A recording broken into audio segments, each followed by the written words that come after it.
Assalamualaikum warahmatullahi wabarakatuh. Hai anak-anak, apa kabar? Semoga baik-baik saja. Nah, hari ini kita akan belajar materi fisika seperti biasa. Ya, sebelum kita mulai, ada baiknya kita membaca doa menurut agama dan kepercayaan masing-masing. Doa dimulai. Doa selesai. Baiklah, untuk materinya yaitu tentang listrik statis. Ada pokok kompetensi dasarnya yaitu 3.2 menganalisis gaya listrik, kuat medan listrik, flux, potensial listrik, energi potensial listrik, serta penerapannya pada berbagai kasus. Adapun tujuan pembelajarannya hari ini: 1. Menganalisis medan listrik pada titik di sekitar muatan. 2. Memahami konsep potensial listrik, energi potensial listrik. Nah, minggu lalu kita sudah belajar yang namanya hukum Coulomb dan medan listrik. Sekarang kita akan membahas yang namanya kuat medan listrik, flux, serta potensial listrik, energi potensial listrik. Untuk di materi yang akan kita bahas ini ada hubungannya dengan hukum Coulomb dan medan listrik. Sudah dijelaskan bahwa hukum Coulomb itu ada dua muatan yang saling diam. Nah, dengan kata lain ya, listrik statis itu ialah listrik yang dalam keadaan diam. Paham ya? Kan? Medan listrik. Nah, medan listrik itu sendiri ialah sebagai ruang di sekitar suatu muatan listrik sumber dengan muatan listrik lainnya. Penemu pertama sekali tentang medan listrik atau mengenal pertama sekali pengenalnya yaitu Michael Faraday. Nah, Michael Faraday ini ialah orang yang pertama kali mengenalkan yang namanya medan listrik, sama halnya dengan medan magnet. Nah, kalau medan magnet itu kan adalah daerah yang masih dialiri magnet. Sedangkan kalau untuk medan listrik ialah bagian atau bidang atau luasan dari suatu benda yang masih bisa dialiri dengan gaya listrik. Nah, untuk kuat medan listrik itu sendiri ialah besarnya gaya Coulomb atau gaya listrik yang bekerja pada muatan penguji. Nah, contohnya apa, Miss? Muatan penguji. Oke, kita review kembali ya tentang namanya magnet. Nah, ada yang namanya magnet itu kan ada kutub nih, ada kutub U dan S. Dimana kalau ada salah satu ini pegang yang kiri itu magnet, yang kanan itu paku, maka paku ini akan tertarik kan. Nah, paku itulah yang disebut dengan pengujinya, muatan pengujinya. Itu kalau di magnet. Tetapi kalau di medan listrik itu sendiri ya, ada muatan yang besar dan muatan kecil. Nah, muatan kecil itu disimbolkan dengan si kecil ya. Oke, kalau positif dengan positif dia akan tolak menolak, sama halnya seperti minggu lalu. Kalau dia sejenis dia tolak menolak, kalau dia tidak sejenis dia akan tarik menarik. Oke, dia dipisahkan dengan R ya. Nah, bagaimana sih Miss untuk mencari kuat medan listriknya itu sendiri? Ingat dari penjelasannya yaitu besarnya gaya Coulomb atau gaya listrik yang bekerja pada muatan penguji. Berarti E ya, kuat medan listrik itu disimbolkan dengan huruf E sama dengan F per Q. Dimana kalau untuk gaya Coulomb itu sendiri K kali Q kecil. Kenapa Q kecil Miss? Tidak Q besar karena di sini pengujinya kecil, bukan penguji besar ya. Per R kuadrat bagi Q. Nah, maka Q-nya itu dibagi ya karena sama, maka akan didapatkan K Q per R kuadrat. Itu untuk mencari besarnya kuat medan listrik. Sedangkan bagaimana cara mencari medan listrik, arah medan listrik itu sendiri? Ingat, kalau untuk muatan positif dia selalu keluar, sedangkan muatan negatif dia selalu masuk. Nah, ini salah satu contoh yang kayak lingkaran ini. dia satu positif satu negatif, maka akan berkumpul termasuk ya. Atau garis-garis ini sering bisa disebut dengan flux magnetik.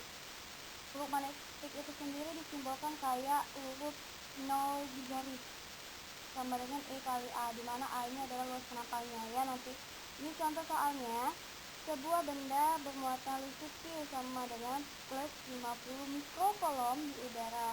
Tentukan kuat medan listrik di titik P berjarak 30 cm dari muatan itu. Diketahui dulu, kita buat Q sama dengan plus 50 mikrocoulomb, jadikan kolom dulu, maka dapat plus 5 kali 10 pangkat min 6 ya, coulomb.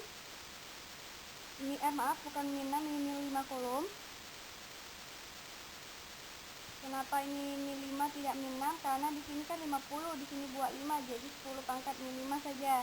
R sama dengan 30 cm sama dengan, kita jadikan meter, kaki 0,3 sama atau 3 kali 10 pangkat min 1 meter, dengan K ketentuannya sudah 9 kali 10 pangkat 9 Newton meter kuadrat per coulomb kuadrat.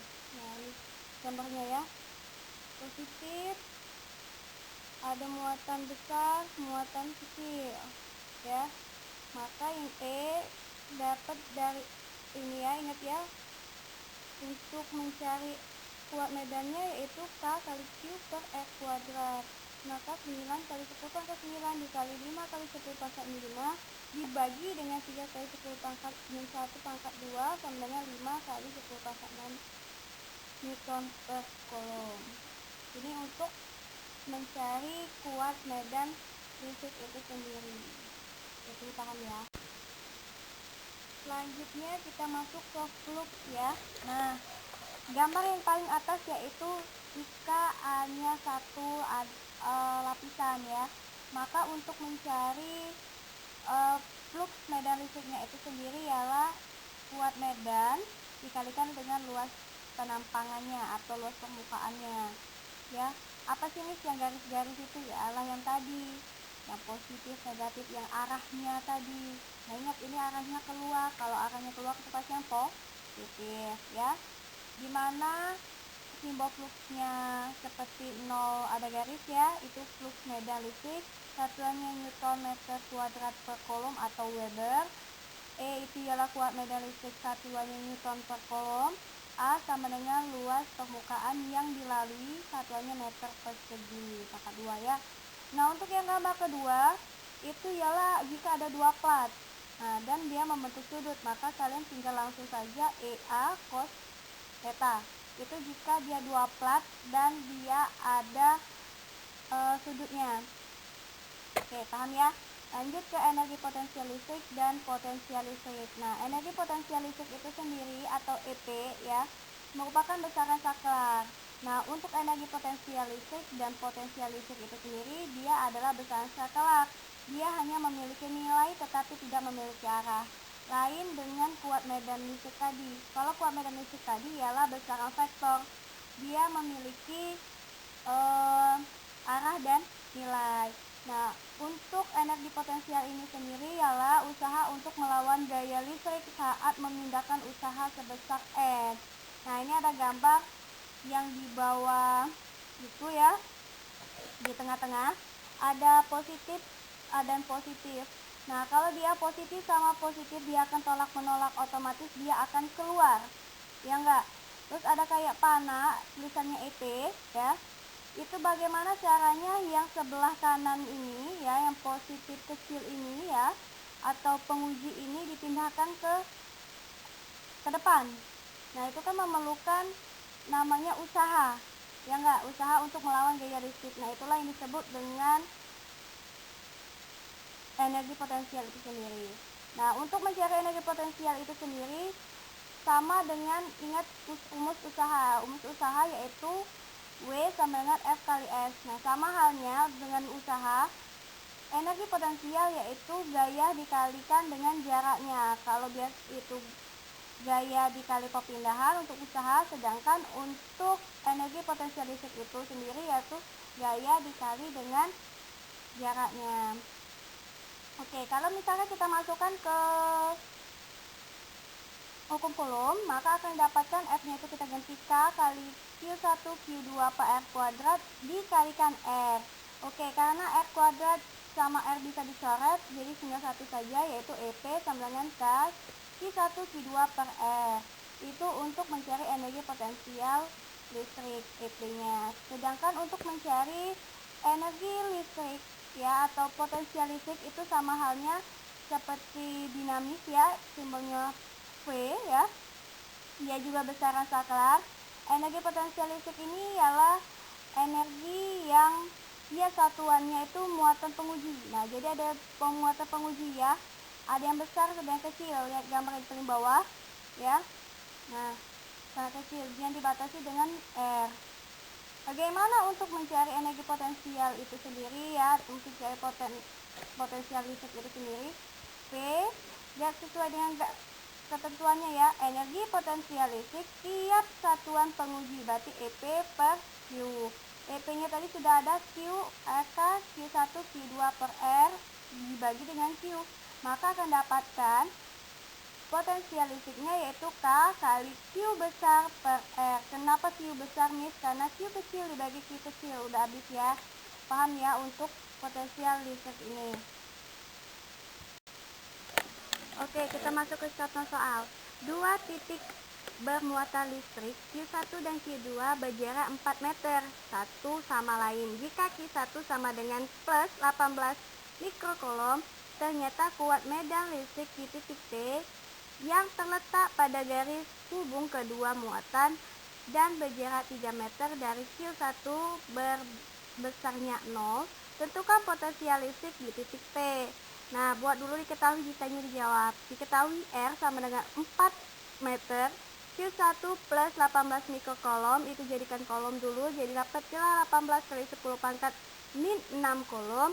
R1 nya 3 meter, K nya itu 1 per 4 pi epsilon 0 ya, itu sama saja dengan nilainya 9 kali 10 pangkat 9 Newton meter kuadrat per coulomb kuadrat, dengan EP nya sama dengan 0 ya. Ditanya Q2 dan FT. Jawab. Q2 belum diketahui ya, E1 nya E1 nya itu arahnya ke kanan menjauhi plus Q1. Coba kalian lihat di gambar ya. Agar E di T sama dengan 0, E2 berarah ke kiri menjauhi muatan Q2. Jadi muatan Q2 itu positif. R2 sama dengan R dibagi R1 ya. Untuk mencari R totalnya berarti 4 dikurang 3 sama dengan 1. EP-nya itu tadi 0. EP1 dikurang EP2 itu juga 0. Jadi kalau sama-sama 0, E1 sama dengan E2. Yang masukin aja Ki per R kuadrat untuk yang E1. Selanjutnya untuk E2, Ki 2 per R2 kuadrat. Ya. Nanti tinggal kalian masukin saja karena yang ditanya itu Q ya, Q di 1, maka 18 kali 10 pangkat min 6 kali 1 pangkat 2 per 3 pangkat 2 akan didapatkan 2 kali 10 pangkat min 6 coulomb atau 2 kali 10 2 mikrocoulomb ya. Sehingga untuk potensialnya yaitu kalian jumlahin ya, K Q1 per R1 ditambah Q2 per R2, maka akan dapatkan nanti 72 kali 10 pangkat 4 volt ya. Untuk contoh soal yang ini sudah ditanya muatan dan potensialnya. Dan untuk materi terakhir yaitu usaha untuk memindahkan muatan dari titik A ke titik B. Oke, lihat gambarnya ya. Itu ada muatan positif di mana ada dua titik A dan titik B ya, dengan jarak yang berbeda-beda RA RB, yang akan diusahakan dipindahkan. Berapa sih W-nya itu sendiri? Oke, W itu adalah jumlah dari energi potensial itu sendiri. Maka EP B dikurang ETA sama dengan yang tadi ya. Ingat ya, K Q per RB min Q per RA ya.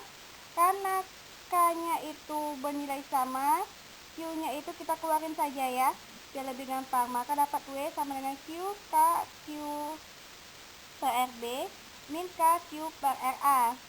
Maka ingat, kalau Q per R itu ialah rumus apa?